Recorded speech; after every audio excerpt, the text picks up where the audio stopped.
Just hours from now, President Trump will deliver his address to a joint session of Congress amid a brewing trade war triggered by his new tariffs and growing anger triggered by his abrupt moves to slash federal jobs and programs. A senior advisor says the president plans to lean into his tariffs during tonight's speech, and he's expected to make the case for his sweeping domestic policies. Joining us now is pollster and communication strategist Frank Luntz. And Frank, here we are. We're about 6 weeks into Trump's second term.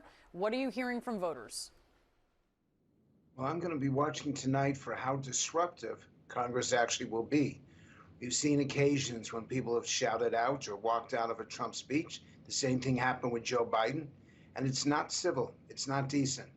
And there's obviously applause and people standing up and cheering in some cases, but not booing. And to me, that will tell me how civil Washington is and what kind of example Washington wants to set for the rest of the country. Second is we're obviously going to see a follow-up to what happened in the Oval Office on Friday, which truly is unprecedented and unparalleled in modern foreign policy. The question is, how far will Trump go in writing off Ukraine, and whether he will leave an olive branch open for Zelensky to grab towards. And third, you mentioned it correctly, tariffs. That's probably the number one economic policy of this administration. The public is very mixed on it. They do want to support American jobs, but they do not want to see American prices go up. So he's going to have some difficult moments with the people in front of him, convincing them that they should pass policies that their own constituents think will make things cost that much more. How quickly, Frank, do voters sour on, say, their groceries increasing in prices? Because we just heard from the CEO of Target, they're going to be increasing prices of fruits and vegetables here in the coming days. Well, the problem is he's only been president for, what, 40 days? And it's been it's been a consequential 40 days. But in the end, there's not much a president can do to change economic conditions. Inflation takes half a year, sometimes a year, to bake into the system.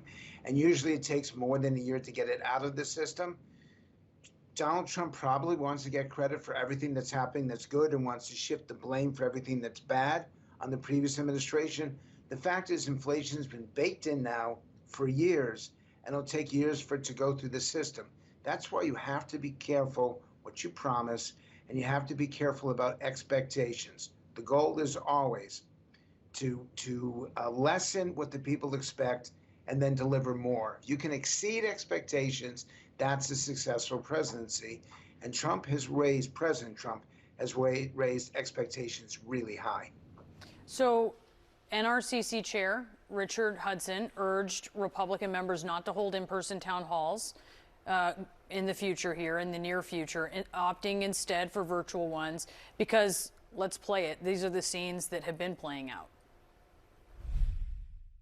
I support the veterans, but what you're doing right now, what the government is doing right now, as far as cutting out those jobs, then that is a damn shame. Government employees are going to be let go, and that's just the reality of it. And I feel bad that people have been laid off. The end result of the fraud and abuse that has been discovered already.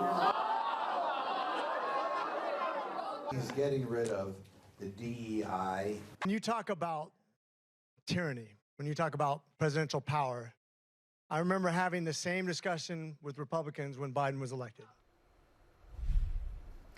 I wonder how you're reading these reactions, Frank, because a lot of Republicans want to dismiss them as, oh, these are people who have been organized to come. But we've watched these moments in the past, right, on both sides of the aisle, where both parties have wanted to cry AstroTurf, and they've done so at their political peril. How are you seeing it? Let's go back and do some history. We saw the opposition to Barack Obama in 2009 and 2010 in these town halls, and they were the loudest that anything that we've ever had in modern times. And that did actually indicate a Republican sweep in 2010. Similarly, there was opposition to what Trump was doing in 2019 and 2020, which made some Republican events very difficult to host. And that was an indication that things were shifting towards the Democrats. I look at this simply as an indication. But I want to confirm one thing for you right now. The focus groups that we do, and we do this every single week, are loud, they're boisterous, and they will applaud the president for his agenda and condemn him for the way that he carries it out. And this is the kind of thing that someone should be telling Elon Musk right now. The idea of cutting waste, fraud, abuse, mismanagement, corruption. The public says, yes, do this, but not out of meanness, out of respect and appreciation for hardworking taxpayers, not out of a sense of revenge, but a sense of making the American government work more efficiently, more effectively, and frankly, more accountably. Do it for the right reasons, and the public will endorse you. But do it out of anger and do it out of a desire to get even, the public will turn against you. And that is what is beginning to happen. It's just the beginning of it, but it's starting to happen across the country.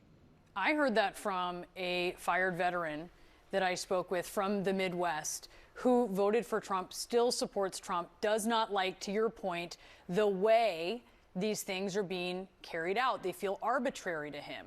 To that point, since 3 in 10 federal workers are veterans, a lot of veterans are being fired. We heard that in the town halls. Democrats are emphasizing these fired federal workers, especially the veterans. Is that going to work for them, do you think? No, it's not going to work for them because people see through it. They see the politicization of it. And I saw this for the first time back in the Enron days when they tried to pin the Republicans for the behavior of corporate America. If you look like you're doing it for political reasons, they will reject you. If you look like you're doing it for the genuine health and safety and well-being of the American people, they will embrace you. These Democrats who proudly proclaim that they're the resistance, they're not helping their party. In fact, they're helping their party fail. They're causing the party to focus on the wrong issues, in the wrong language, in the wrong way. I know the new senator from Michigan, Lisa Slotkin. She's not one of those Democrats. And so I'm going to be listening to her language, her messaging at the end of the State of the Union, because that will tell me whether Democrats really not just understand, but can take advantage of this opportunity that the Trump administration has left them. I want to emphasize, his agenda is supported by a majority of the public. It's only in how it's being executed that the American people are beginning to say, enough already.